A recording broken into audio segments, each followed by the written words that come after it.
Yo, what is good, everyone? Welcome back to another episode of the Renegade Roundtable Podcast. I am Jeffrey Kirby. Once again, we are riding solo like we are Jason Derulo, and obviously, we're here. It's finally here. Training camp is here. The excitement. We are so close. And look at it this way. We are 7 days away from the first NFL preseason game of the year with the Hall of Fame game. I forget who exactly it is, but it doesn't matter. Football is back. We are so excited. I cannot wait. I'm just so excited. This is always the best time of the year. We're getting into football. There's just so much that's going to be going on. Every day there will be something to talk about. There is a lot to talk about, especially when it comes to the Pittsburgh Steelers in terms of just, obviously we got the quarterback controversy. There's different position battles. We're going to get into it all here in this episode. It's going to be a blast. We're going to do kind of like an NFL or a Steelers position breakdown kind of deal. We're also going to talk about Diontae Johnson's hold-in, whether it is smart or not, and is it do or die time for Devin Bush and Kevin Dotson. We're going to get into that. I'm going to hold off on a minute for the quarterback position because I know that's exactly what everyone is talking about. That's what we all care about. Who is going to be the starting quarterback for the Pittsburgh Steelers in 2022? That's what we care about most. But there are some different position battles and some different things that need to be talked about with this team. We're going to save the quarterback battle for a little bit later on in the show. I do want to start off here talking about the running back position. We're going to kind of go down the list here. Talking about the running back position. Obviously, we all know that Najee Harris, he's going to get a lot of touches. That's exactly what Mike Tomlin wants in his running backs. He wants that bell cow running back who's going to take a lot of carries and he's going to run him to the ground pretty much. That's exactly how he's going to do things. Najee Harris made a couple comments earlier in the week talking about how, yes, it would probably be smart to have a running back too.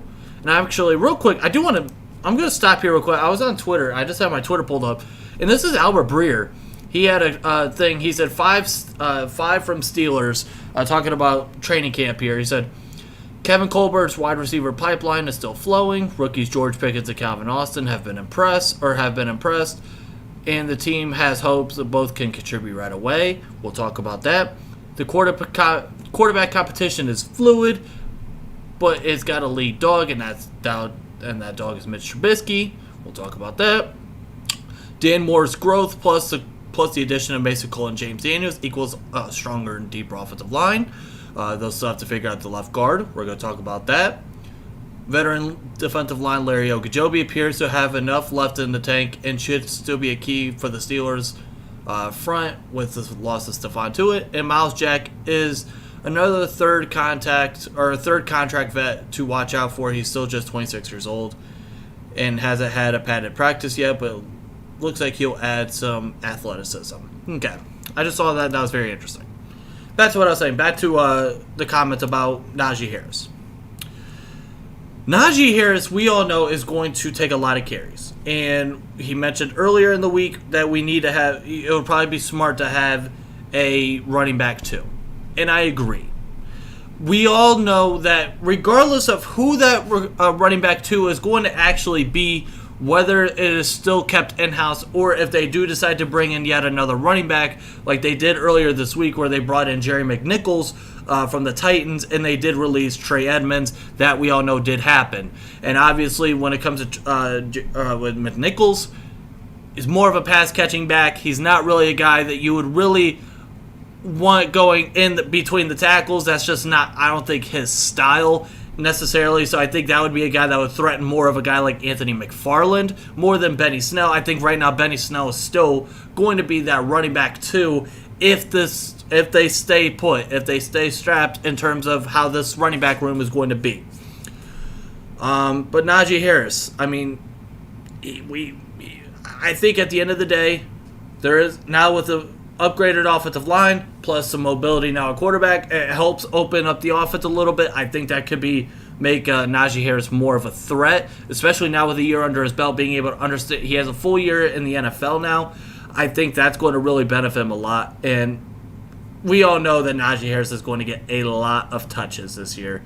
It's just a matter of whether they decide to maybe smidge that back just a tiny bit and bring in another guy or use a little bit more of Benny Snell, which is the next guy I want to get into is Benny Snell here. He only had 36 carries last year in 2021.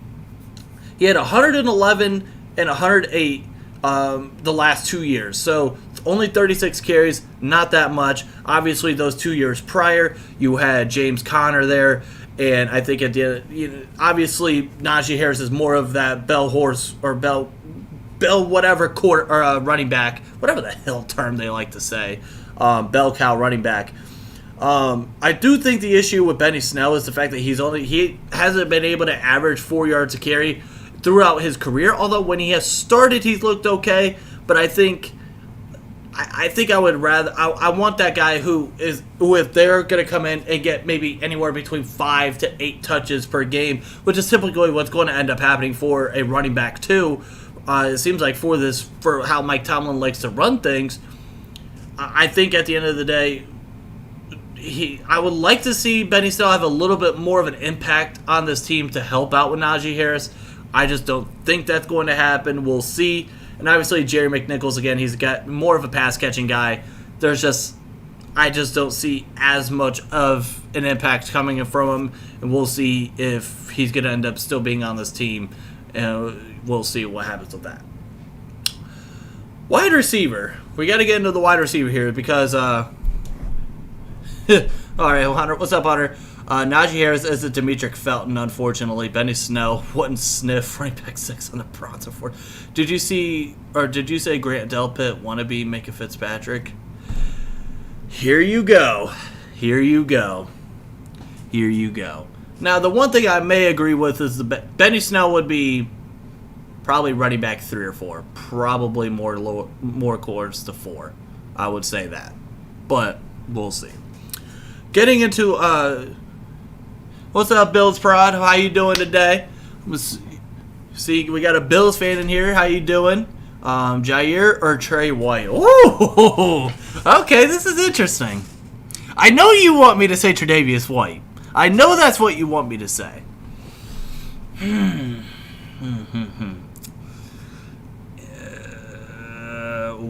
I think you can't go wrong with either.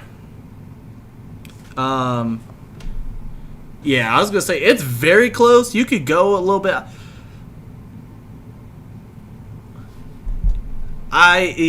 You know what? I'll give you what you want. I'll say Tre'Davious White. I'll give you what you want. There you go. Back to the wide receiver position. I do want to get into the wide receiver position here in terms of the Steelers, because obviously, there's a lot to talk about when it comes to the wide receiver position. Obviously, you have Diontae Johnson. I'm actually going to go ahead and get to the hold in now. So, obviously, Diontae Johnson is kind of doing what TJ Watt did last year. Not a hold out, but more of a hold in terms of just when it comes to the team stuff. He's just going to the side and just kind of doing his own thing. And we all know when it came to TJ Watt, we knew that the Steelers would be completely stupid to not give TJ Watt a deal, and obviously that worked. My thing is, when it comes to Diontae Johnson, I have the issue of, yes, I understand why you do it, and I understand that you feel like you have the value that you think you're going to get, but my thing is when it comes to this, and I made a tweet last night on Twitter, and I kind of got ridiculed for it, and I said, I wouldn't be mad if the Pittsburgh Steelers didn't re-sign Diontae Johnson. And, again, I understand that he feels like this is what's best for him, but, man, you're asking for a lot of money for a guy that are you top 10? Probably not. Top 15? Top 20? I don't know if I'm the Steelers if I could pay that kind of money to a guy that you just don't know that we know that He's had one good year. Obviously, we've seen the improvements each and every year. But my thing is, I don't think I would be wanting to pay that kind of money to Diontae Johnson that he thinks he's worth when we're not going to get the production of the value that he thinks he is. I just don't think it's a smart thing for the Steelers to do. At say $20 million per year. I just don't think it's that smart of an investment. Again, we all know how this goes when it comes to the Steelers. They don't pay their wide receivers, except for Antonio Brown. Obviously, yes, you do that. You knew that you were going to get the production, and you did. But you just brought in 2 new wide receivers in George Pickens, who looks like he's going to... People are saying they're already being impressed with him. And then on top of that, you have Calvin Austin, who's a guy that I don't think necessarily is going to bring... I don't think he's going to make as much of an impact, but I do think with his speed, he's a guy that you could blow the top off the defense. I do agree with that. Yeah, you wow for that one. Yeah, he ain't worth that much money. My thing, and exactly, I just don't think. Did the Bills pay Jordan Poyer? I don't remember. I'm not sure. I don't know. Hunter, you might know this one. Jordan Poyer, while we're here. Jordan Poyer contract. Jordan Poyer got a... no, so he has 1 year left on a deal. Yeah, so he is a free agent, or he'll be a free agent next year. He has 1 year left with a cap hit of $10.7 million. But back to Calvin Austin. I just think, I think I would like to see him use more in a lot of screens and jet sweeps. I think that would be a perfect thing for him. See more of a modern offense. Matt Canada. Yeah, we would like to see more of a more modern offense, which seems like we've been getting a little bit more of. That's what I'm excited for. But back to Diontae Johnson. I think, and just strictly going back to talking about him on the field, is he going to take another step into his contract year? And my thing is, with the drops, I understand that it was down the stretch. The first part of the year, he was very good in terms of not dropping the ball, but we started to see that a little bit more later on down the stretch. That was kind of a concerning thing, but at the end of the day, I don't like this whole holding in thing for Diontae Johnson's purpose, because I think the best case scenario for him would be you go ball out, gain as much chemistry with whoever set QB is going to be, whether it's Mitch Trubisky, whether it's Kenny Pickett, whether it's Mason Rudolph, because apparently that's a possibility. I think your best case scenario is going to get as much chemistry as you can with them and just ball out like crazy.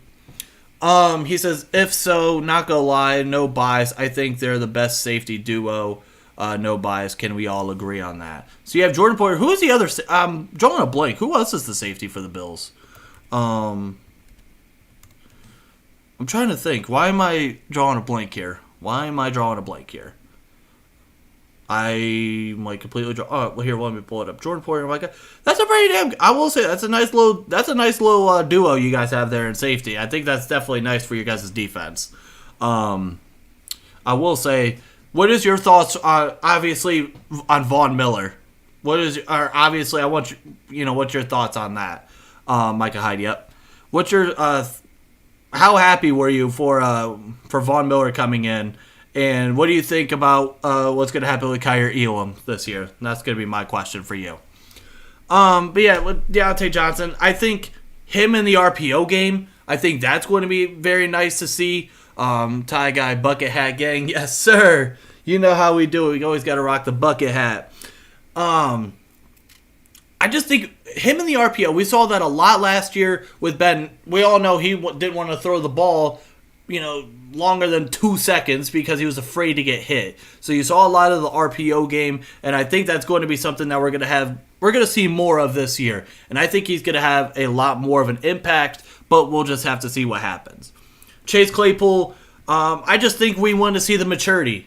We want to see that kind of did he take not only this maturity, but also the preparation to that next level? Because he admitted that he says that, yeah, he needs to mature, and he's taken his offseason workout a whole lot more serious. He did work out with Brandon Marshall, which, in terms of the maturity stuff, but in terms of the production, Brandon Marshall was very, very, very productive in the National Football League in his career.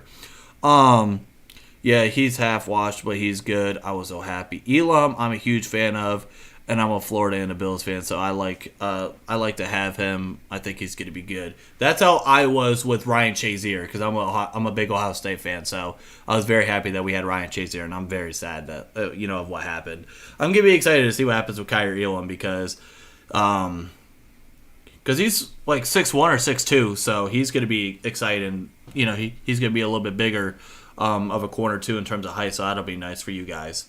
But yeah, with Chase Claypool, 2 touchdowns last year.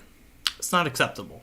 We're going to need to see more of an impact from there. I think when you look at in terms of being a red zone threat, you have obviously he's a guy that can be an impact. Obviously, you have Pat Freiermuth. We'll see what happens with maybe George Pickens. So you have 3 guys right there that could be legitimate red zone threats in terms of just the height. And obviously, we all know we're going to see a lot more of him in terms of the jet sweeps. I'm going to be excited to see. And I think the biggest thing that I need to see from Chase Claypool this year is, can we get better on the 50-50 balls? Because right now with you, they're like 10-90. This would be like Isaiah Thomas trying to catch a lob over LeBron James. Not going to work out so well with the way that he's been doing things. I want to see those 50-50 balls turn into more of 60-40, 70-30 balls. That's what I need to see, because he has that potential to do so. But we need to see that. Kirby, your thoughts? What are your thoughts on coming to work? There's actually a very slight possibility of that happening tonight, so you'll see very soon. Yeah, I felt so bad for Ryan Shazier. Yeah, my thing. You know what's sad about that is I was supposed to go to that game, and I was happy and sad that I didn't get to go to that game, because obviously I like the results that happened in that game. We had the comeback, but I would have been so devastated to see that, to have to watch that in person, and that was one of the few times I think I legitimately did cry during a game, like legitimately, because I felt so bad. What is your Super Bowl predictions? I know it's early. This is always a fun thing to do. Obviously, the NFC is a little bit easier to guess than the AFC, because the AFC is just so insane. There's just so many teams that are good. My flight got canceled for that game. Listen, who would you have rooted for in that game? If you were going to go, obviously you being a Bills fan, who would you have rooted for in that game? And you won't make me mad if you say the Bengals. I'm not one of those people. And also, real quick, what are your thoughts on the new Bills Stadium idea? And I think, in my personal opinion, I think it's stupid at the fact that I personally thought you guys should have been getting, if you're going to pay that much money for a new stadium, you should have got a dome. In my opinion, especially in Buffalo. I cried at the Jags game because that was the worst game ever. Are you talking about which game? Which Jags game? Are you talking about the playoff game? I would have routed for. Wow, Caleb, just wow. No, but I do want real quick as. No, apologies. We're getting all over the place, but that's fine. I appreciate all the interactions. I really do appreciate that. I do want to say real quick, obviously we have a Bills fan in here as well, and obviously Ty and Hunter are Browns fans, and obviously Ty's a big Baker Mayfield supporter, so I don't know, he might have a little bit of love for him in terms of Carolina as well. But I do want to make the point of basically saying that we're going to be, yes, we are a Pittsburgh themed channel, but damn it if I wouldn't say that we're going to be doing a whole lot of reactions this year. We're doing a whole lot of game reactions this year. That's going to happen. So make sure to subscribe and click the bell so you always can watch our reactions. Someone has to be entertaining here.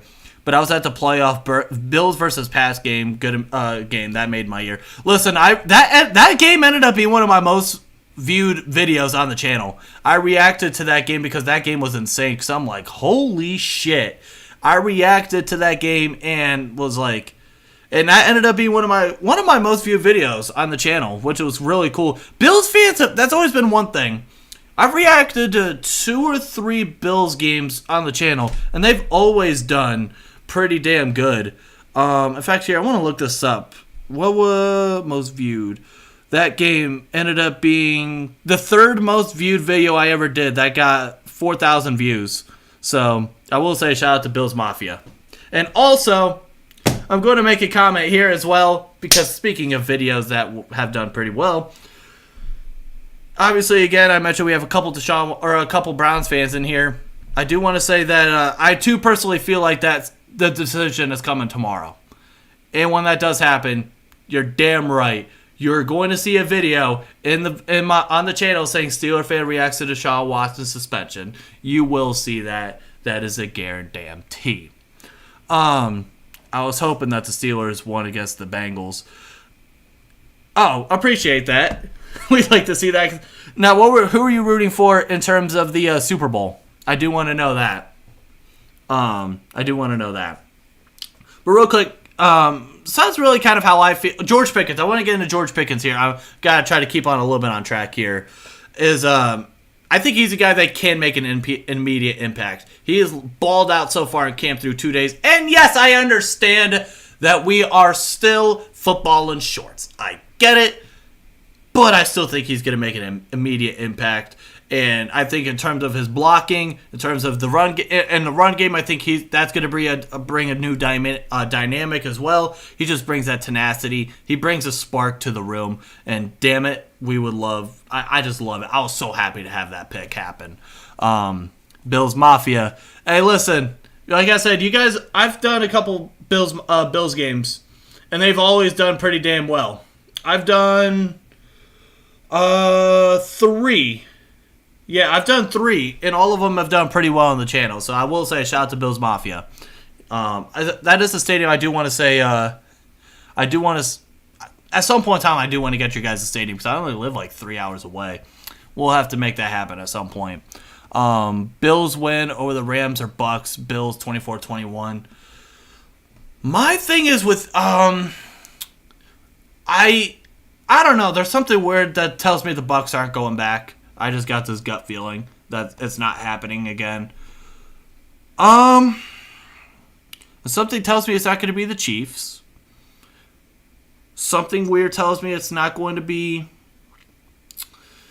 It's not going to be a team for the AFC West. I do think there is a legitimate shot that the Browns, there's not a chance in hell they're going. I do think there's a legit shot the Bills make it.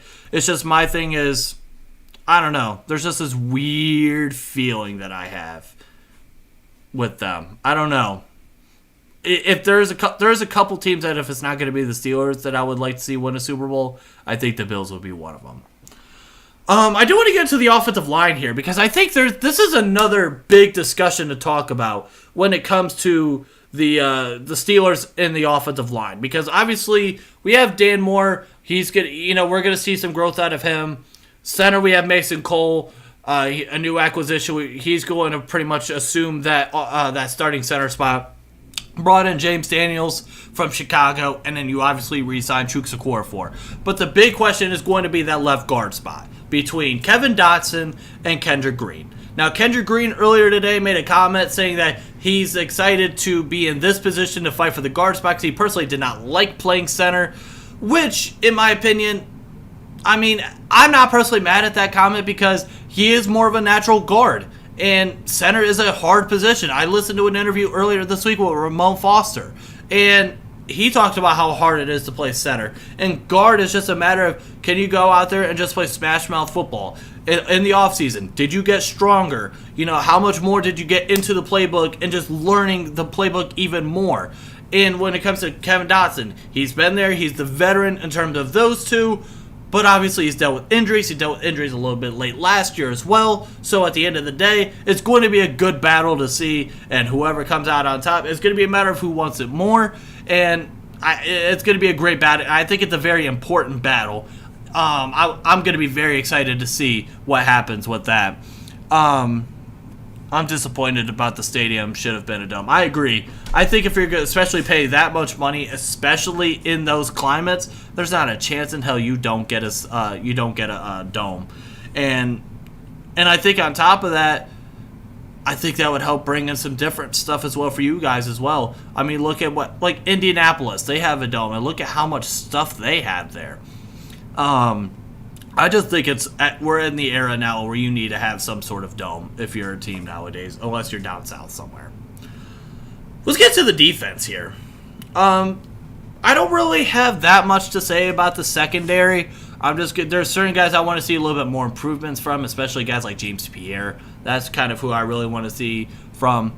But I do want to. I think the defensive line and the linebackers, the front seven, those are definitely some topics you want to bring into, or that we want to discuss here. You obviously have T.J. Watt. He's going to be a dog. He's going to be him. As long as he stays healthy, he's going to be a Defensive Player of the Year candidate. That's just him. Opposite side, you have Alex Highsmith, and a guy, obviously, I got a soft spot for him. Shout out to Mr. Sam Highsmith. We had him on last year. That was fun to have. That was fun to do. And obviously, I want to see what kind of impact he's going to make in terms of the production side of it. Because, let me see, how many sacks did he have last year? And I know sacks isn't all of it. But I do want to see how much, what did he have last year? Alex Highsmith. He had 6 sacks last year. Okay. So he had 6 sacks, 1 forced fumble, and does it say how many tackles for loss he has on ESPN? Come on, man.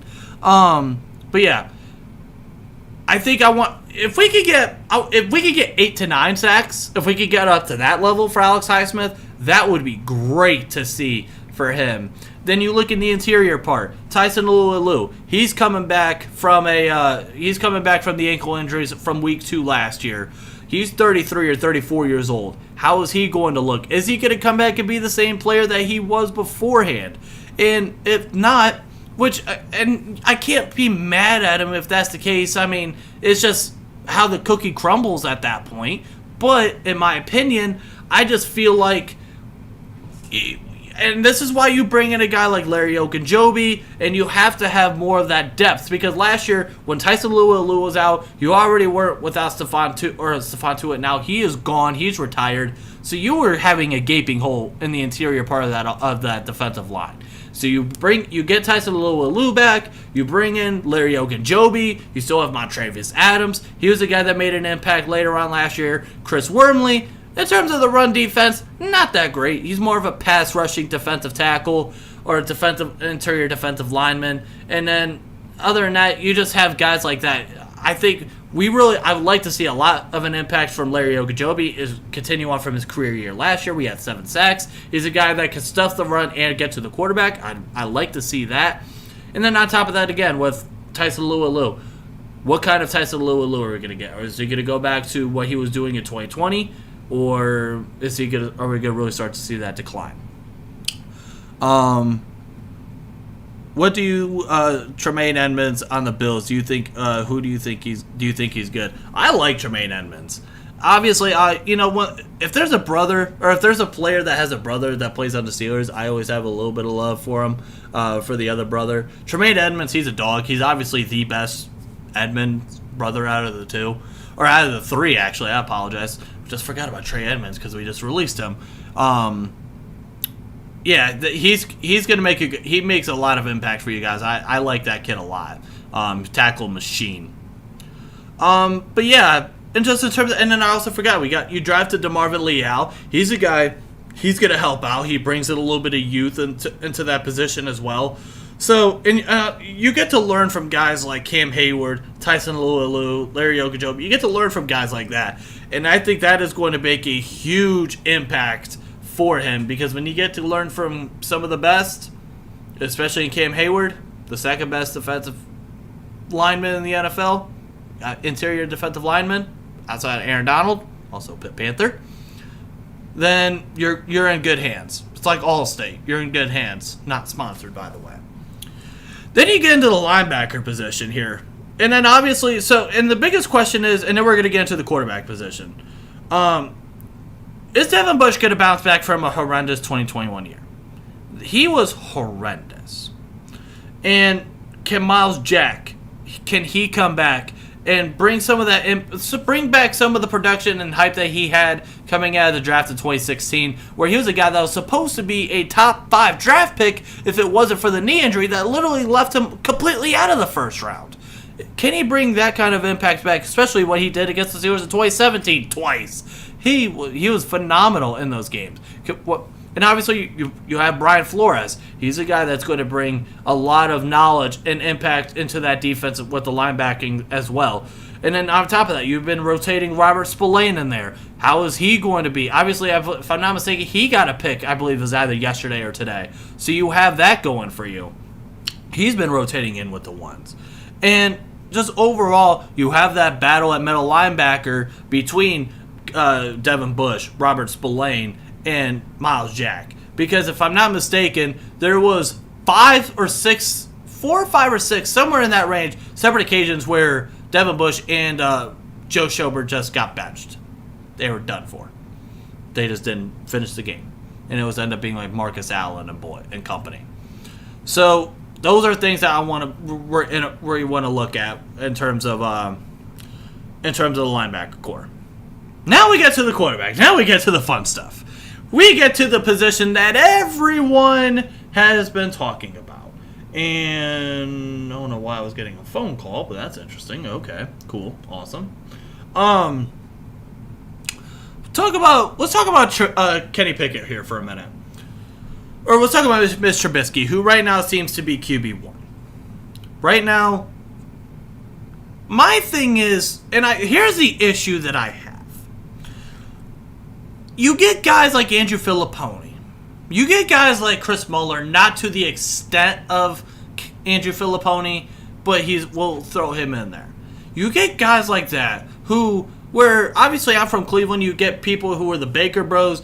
They are the Kenny Bros. They are literally, how do I say this nicely without being graphic? They are very well in love with Kenny Pickett. And listening to them, and the fact that I even do listen to them is kind of insane, but whatever. It gives me something to listen to at work. My thing is, okay, yes, we understand that you want Kenny Pickett to start. We get it.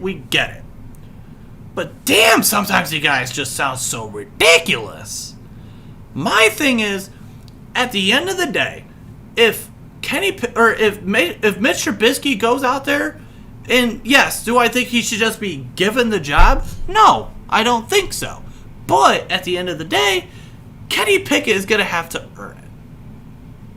Quarterback is a whole different ballgame because they like to use the argument of, Najee Harris and Devin Bush and TJ Watt, they were all slated, they were starting right off the rip. Yeah, those positions are also not quarterback. And at the end of the day, if Mitch Trubisky, he is the veteran, or he doesn't have to learn how to practice like a pro. He knows how to conduct an NFL offense. He understands that. He has a winning record in the National Football League. And then you have Mason Rudolph. Yes, we have all shat on him like no tomorrow. But if we're going to look at this fairly, he is the veteran of this team in terms of quarterback. He's been in this offense before. He understands this offense. And listen, do we all want... I don't think any of us want to really see him be the starting quarterback. But at the end of the day, if it happens, they're not just giving him the job because right now it's slated that Mitch Trubisky is QB1. So if Mason Rudolph if they were to come out and say Mason Rudolph is the quarterback, starting quarterback in week 1, he earned it. And at that point, okay, let's see what you got. And then you get into Kenny Pickett, where it's like, okay, yes, we want to see him. We want to see him start. Yes, we know we want to see the future of the NFL, or in terms of the Steelers with Kenny Pickett. We want to see it. But my thing is, we can't be opposed to, especially with those guys, because they're just they get so mad. You could tell that Andrew Filipponi, and it's so funny, anytime he has on a guest that talks about it's probably better for him to sit for a year or sit for however many games, and you bring it, why would you do that? Look at some whatever. I could give you the perfect example of a guy that I think I would, on why you would sit him. Sam Darnold. Sam Darnold, there was a lot of people that thought that he was the most NFL ready. I personally actually thought it was Baker Mayfield who was the most NFL ready. I was not the biggest believer in Sam Darnold, like a lot of others. And that would have been a perfect situation where if he needs to sit for a few games, which in my opinion I thought he should have, then you do that. You let him sit and you let him learn. And I don't think you get into the situation that he was in with the New York Jets.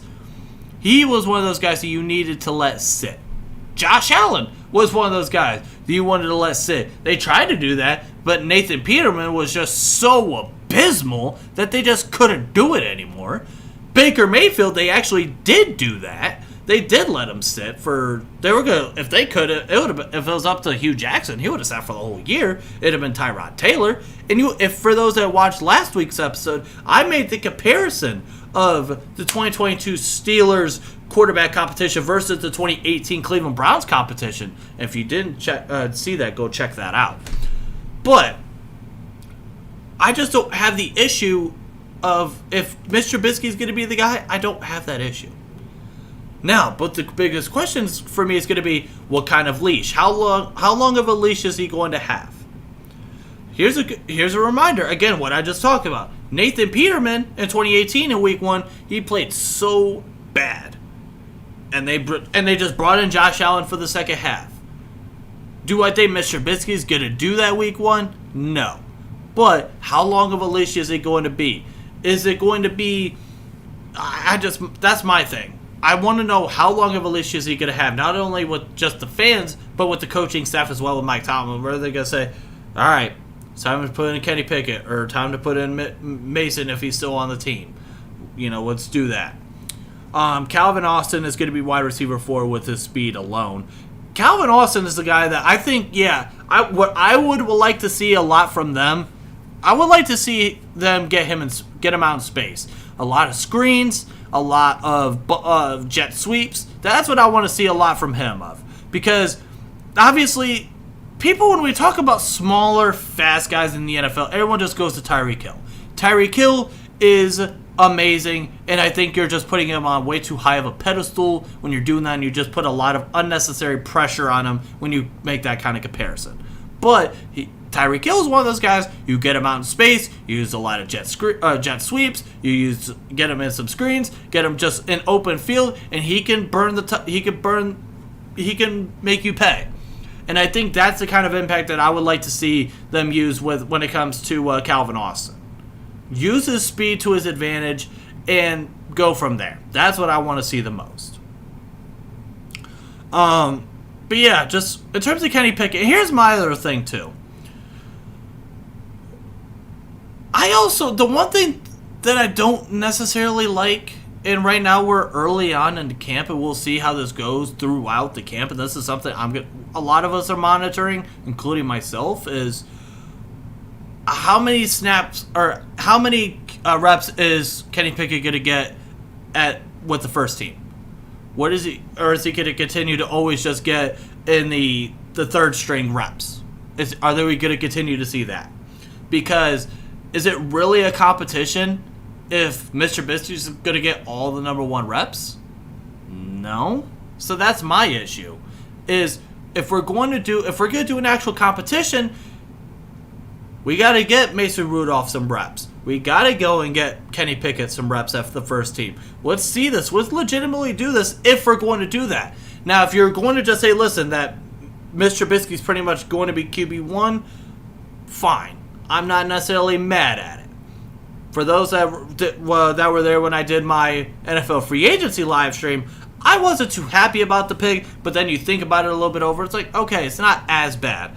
And I think part of the issue is I want to see a resurgence of Mitch Trubisky because imagine this. Say Mitch Trubisky does go out, play well this year, and we go and he just balls out this year, and he has a cap hit of what, $10 million next year? That's gonna be so easy to trade. That'll be so easy to trade, and you could get you'll be able to get something for that for a team that's wanting a QB, and then obviously you go with Kenny. Or if that's the case, if Mr. Trubisky goes out there, doesn't play well, it doesn't hurt you at the end of the day, and you have Kenny Pickett. And we talked about before how this is the window. This is the perfect time right now if you're the Steelers to try to go and do as much as you can to win a Super Bowl. Because as I mentioned last week, and I'll mention it again this week, Cincinnati, they're in that window because they have Joe Burrow under the rookie contract. Now that could very well change after this year depending on how if he balls out like he did last year, that's going to be an expensive contract. Baltimore, they're in a whole situation with quarterback.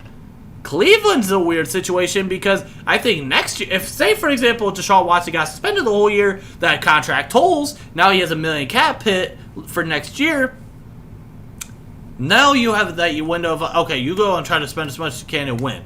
But it's just a thing of when you pay a quarterback a whole lot of money, when you pay him 20 or 25% of your cap, it becomes a whole lot harder.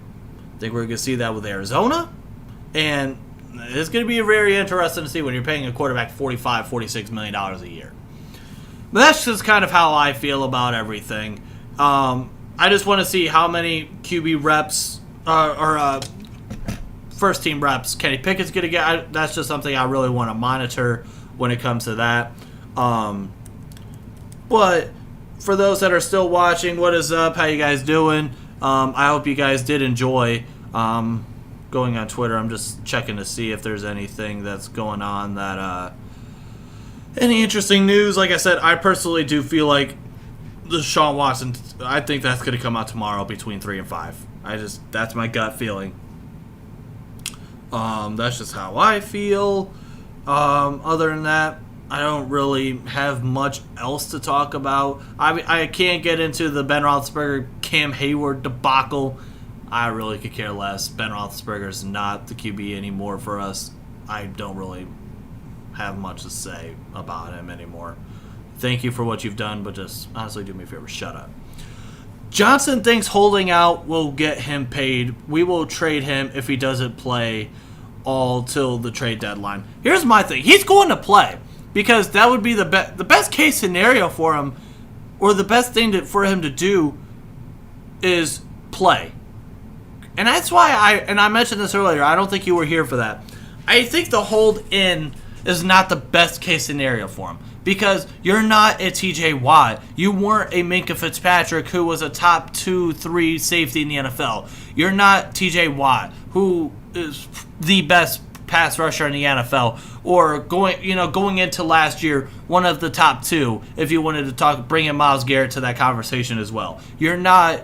Diontae Johnson is not that kind of receiver, and I just think at the end of the day, yes, there will be a team that will pay you, but my issue is you go out there and you try to gain as much chemistry as you can with your quarterback, whether it's Mason Rudolph, whether it's Kenny Pickett, whether it's Mr. Trubisky. You go out there, you try to get as much production as you can, and look at it this way. If you get franchise tagged, yes, for 1 year, it sucks because you want the longevity of the contract, but you'll get it paid for next year handsomely in terms of the franchise tag. Or if the Steelers are not going to pay you, some team will pay you. We've seen the wide receiver market. I mean, my God, look at what Christian Kirk got last year. Diontae Johnson is better than Christian Kirk. You'll get something in free agency. It's just a matter of you're going to have to go out there and ball out, and I think this hold-in is not the best case scenario for him. Gotta go, but bro, have a good... Hey, appreciate that. Hope you have a great night as well. Appreciate you on stopping by. I really do appreciate that. And I do want to say also, we are 12 subscribers away from the big 500, halfway to 1,000. So if you guys have not yet, please go subscribe. Click the red subscribe button. It's completely free. It's going to be a blast, especially because we're going to have a whole lot of fun doing a whole lot of reactions this year. It's going to be a blast. Holding out is more of a risk for him than with the Steel. If he leaves, Jordan Addison, here we come. But here's my thing. If you're looking at it from the Steelers' perspective, There's a reason why you drafted George Pickens in the second round. There's a reason why you also brought in Calvin Austin. You bring in 2 wide receivers, and you hope that those guys are going to make impacts for you. And then on top of that, you have Chase Claypool, who's right behind you, which right now, obviously, Chase Claypool is not a guy that you would give a big extension to. That's just obviously not going to happen. But, I mean, you have that going for you as well. In my opinion, if we sign him, great. I'm not mad at it, depending on how much it is. At the end of the day, I'm not going to be mad if we don't re-sign him. I know a lot of people will shit on that. It is what it is. Whatever. Honestly, at this point. Checking Twitter real quick, because I want to see something. Yeah, I got ridiculed last night for my, I posted a tweet about, saying I wouldn't be mad if the Steelers re-signed, if they did re-sign Diontae Johnson, but I got flagged for that, so whatever, that's fine, cool, great. Other than that, I mean, is there anything that you guys want to talk about? We still got a few people in here. What's up? How you guys doing? Is there anything that you guys want to discuss? If you got any questions for me, drop it down below. We'll see if I can answer it to the best of my ability. Ooh. Also, not sponsored, but hey, Powerade Zero, it's not bad at all. And it's a whole lot healthier for you. Because damn it, my ass needs to get healthy of some sort of health. So there's that. Checking to see if there's anything that's going on Twitter that's going on, but there's not really much going on. I'll be interested to see overall how the whole Carolina and Baker thing happens. That'll be interesting to see. Other than that, I don't really think I got anything. What's your depth chart predictions? That's something that I'm going to eventually do over the course of time as we get closer to cut dates. Let's take a look here at the Steelers depth chart right now in terms of just ESPN. Obviously, this isn't fully official, but this is projections. I do think right now, for the starting lineup, I do think it's going to end up obviously being Mitch Trubisky. He's going to end up starting. Obviously, we have Najee Harris. If we're going to go 3 wide receivers, it's going to end up being Diontae Johnson, Chase Claypool, George Pickens. It'll end up being those 3. Tight end, Pat Freiermuth. The only real questions is going to be obviously what's going to happen at left guard. I think at the end of the day, it's going to end up being Dotson. I think it's going to be close, but I think it's going to end up being Dotson. But I would like to see Kendrick Green win that. Obviously, Mason Cole, James Daniels, Chuks Okorafor. Defensive line, nothing's really going to change there. The only other question is going to be like linebacker.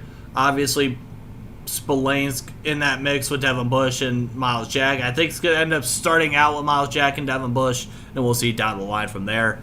Then at corners, obviously, you brought in Keller Witherspoon, or you have a Keller Witherspoon. There's Cam Sutton, Levi Wallace. He's going to be a good cornerback too. Then you obviously have Minka Fitzpatrick, Terrell Edmonds. I think that guys that obviously are going to get cut.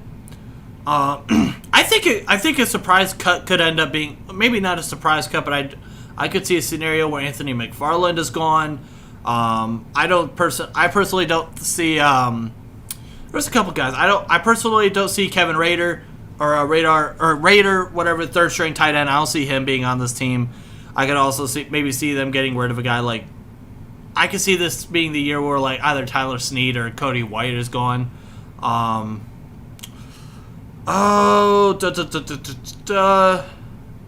Jake Dixon, I think he's a guy that's going to be on out of here. There's certain guys I just don't see them making this team as well. Like Chris Steele, corner, I just don't see him unless you could bring in some special teams help. I just don't see that happening. But yeah, over the course, once we get a little bit closer to cut dates, I'll try to put out my 53 predictions, and we'll go from there.